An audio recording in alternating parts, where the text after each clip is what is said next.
Now, this is really a heavy award. Let me set this in the hands of my homie Keith.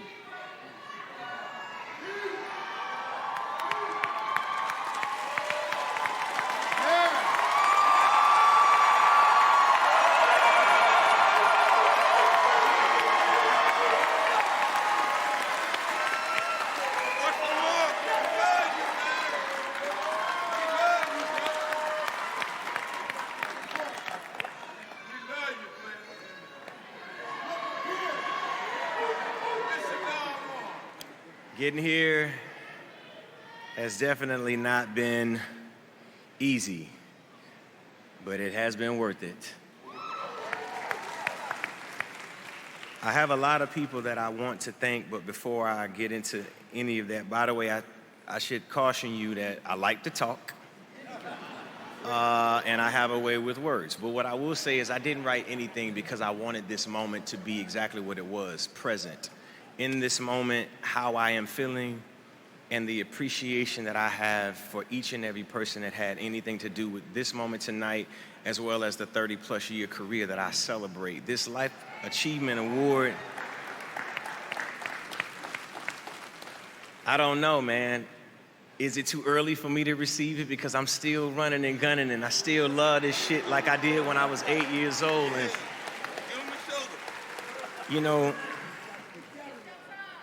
but I want to thank each and every one of the performers tonight who paid tribute, and each and every person who had anything to do with the production, the wardrobe. I seen everything, every detail, every moment, every moment, everything. I mean, we was going back to moments that some of y'all might not even know, and I was dropping my pants, you know.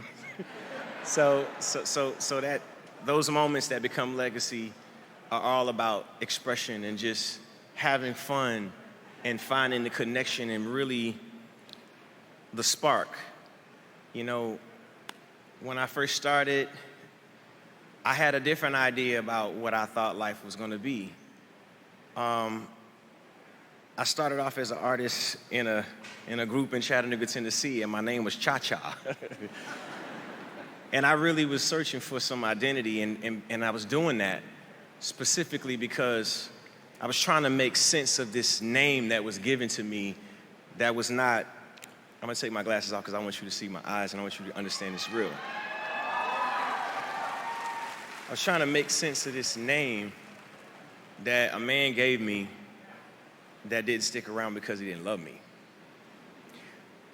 Or at least that was my perception of it, because I had to live long enough in order to understand that you have to have a forgiving heart in order to understand the true pitfalls and hardships of a black man in America. And my father, he was a product of that. He made a lot of decisions, he made a lot of choices, and the one that probably hurt and helped me at the same time was to stay away. But that's part of the reason why I say this is the year of the father, where all the fathers gotta stand up for their sons, their daughters, and be the man that they need to be for them.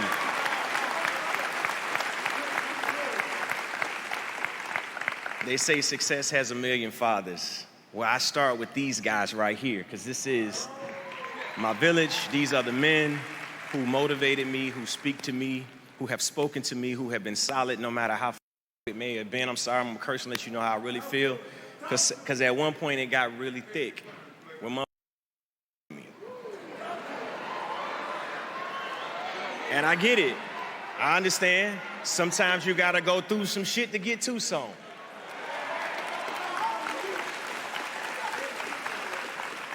But I'm gonna tell you, they solid. And it ain't about a motherfucker. They solid and they gonna always have my back and I'm gonna always have theirs.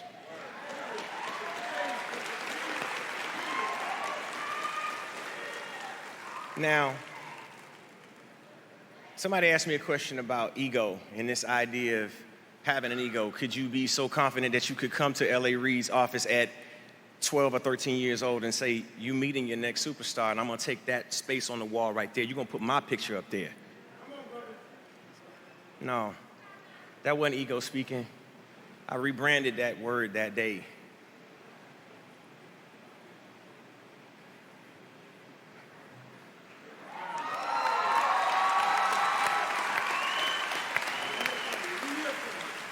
expressed goals out loud.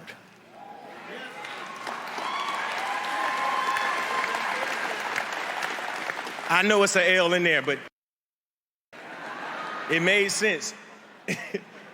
And the reality is, you have to express your goals outwardly, no matter what people may see, no matter what they may feel, no matter how dark it may look, no matter how complicated it may be, because that's the only way that it will ever become a reality. You have to see it first. You have to then move in action and decide that this is what I will do, this is what I'm committed to, and you're gonna have a cast of people who are gonna be with you, and you're gonna have a cast of people who are gonna hate you. But so long as you stay connected to what you feel, what you love, what you're committed to, something major will happen and God will show up. He always does. Now, I can proudly say I'm the bastard of Usher, right? But I made something of it. And I did that because my mother, she subbed in two ways. She was a mother and a father at the same time. And this is the power of a black woman in America, you know?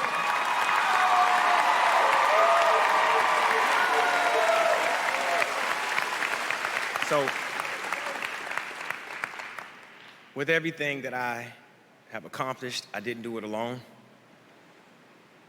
I want to thank the ones who are not here to be able to see this moment, who I talked to, some of whom are fathers or were like fathers to me. Harry Belafonte is somebody who I always looked up to. Quincy Jones is somebody who I looked up to and took me under his wing. Clarence Avon is another person that I looked up to. Virgil Roberts is another person whom I looked up to and continued to push me and make certain that whatever I thought of, I could absolutely achieve.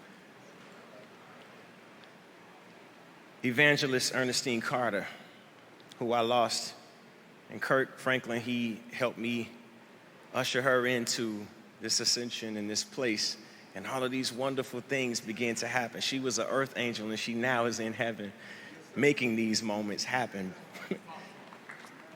It is the hard work that we put into this, but it is the belief in those who see something in us. A woman, a very important woman, is at the very foundation of this. A man and a woman by the name of James Lackey and Nancy Lackey. They were at the foundation of who I am as a young, hopeful child who just wanted to do something and wanted to matter. Even though there wasn't a dad to call, even though there was not anybody to pick up and say, hey, you're gonna be all right, this is what you do, this is what's okay, this is what isn't. You're gonna like girls, you're gonna go through shit, you gotta figure it out. But it led me to be the father that I am to my boys, Cinco and Naveed, who are here today, and my little ones, Sire and Sovereign, who are home as well. Thank you all for, why are you looking like that? You not happy today? Okay, no. And this one, he be in my DMs, you know, hitting people and stuff. Anyway, it's all good. But, so I thank y'all for being patient with me. I forgive each and every person who had anything to say negative about me because it only motivated me to be who I am.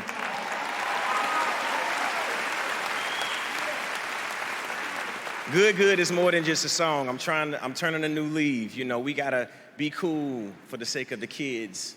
I look at Swizz Beatz and his ex-wife and Alicia Keys and the fact that they managed to pull things together. I'm trying, Tamika.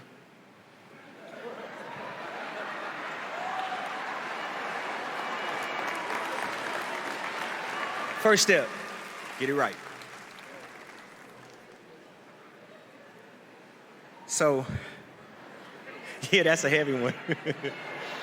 But it's all about y'all.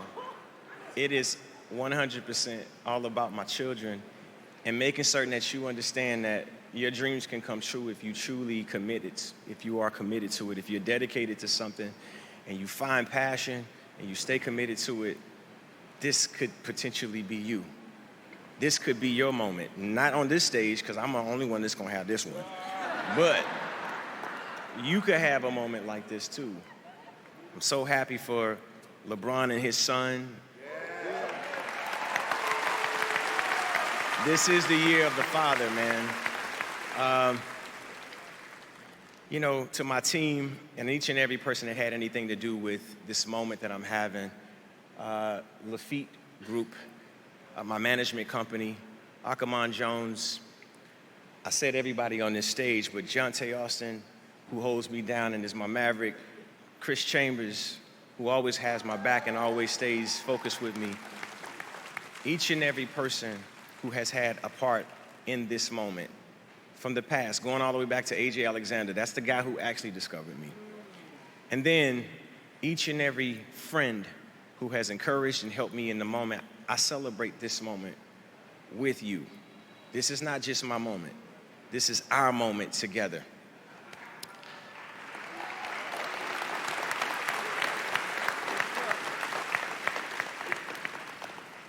My lovely wife, thank you so much for being my best friend. Thank you so much for supporting me and encouraging me. For each and every fan who has been a part of buying an album or either coming to a show or either supporting me, I absolutely would not have been able to do this without you. L.A. Reid, Babyface, I just wanted to tell you, Face, I love you. I thank you, man. I thank you so much for your encouragement as an artist, your encouragement as an executive, your encouragement as a part of the duo that created LaFace Records. Each and every person who was a part of that organization set the tone in this time for what it is that it is to be entrepreneurial in music. I have you two to thank for that, and we want to thank y'all for that.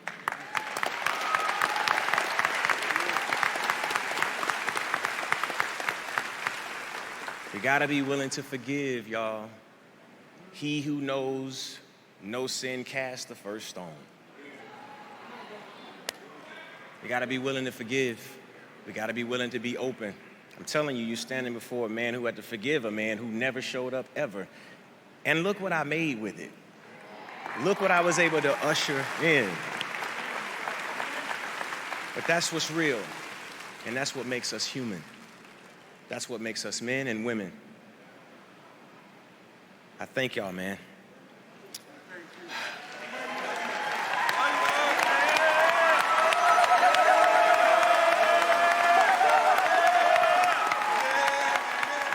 Sam, Tisa, thank you.